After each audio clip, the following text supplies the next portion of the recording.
All right, we got January 29th, 2026, a Thursday. Took one trade today. It was about less than 10 minutes, 8 minutes long, $1,000 profit, shorting QQQ. You can see my entry right here, exit down here.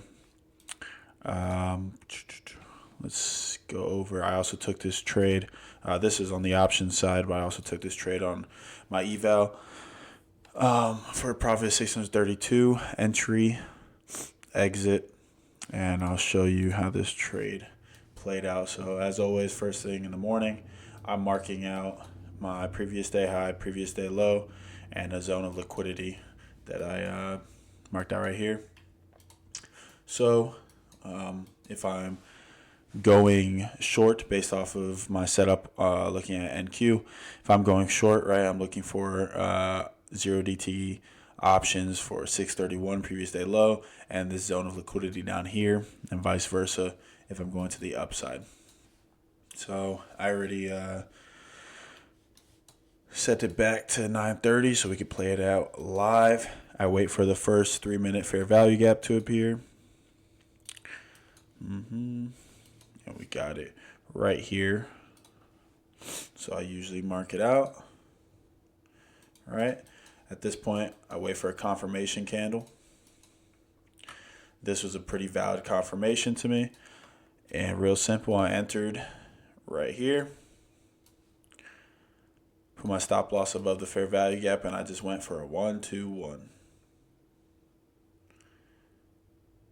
Right, so as you can see, this would be entering a 26026. My actual entry was 26025. So right on the money.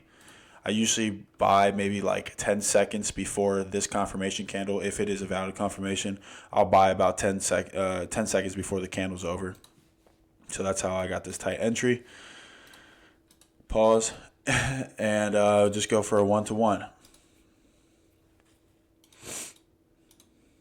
And you can see on this candle right here, we were out. So I was buying these contracts. I actually just bought I only bought the 629s. I bought 8 of them. I could have bought the 631s, probably would have made a great return, but those were a little bit expensive. And I was just seeing this strong movement. So yeah, I just went for this zone liquidity. Now, had I held longer, I would have made a great return, but I didn't. I could have been paying attention to this 10-minute, and I would have gone off this first 10-minute fair value gap, but I was so caught up on the 3-minute. Would have paid attention to this, called this as my confirmation, and would have done the exact same thing. Just go for a 1-to-1.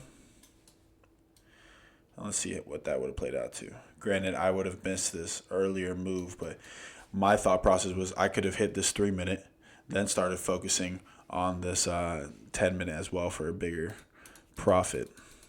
Yeah, would have printed.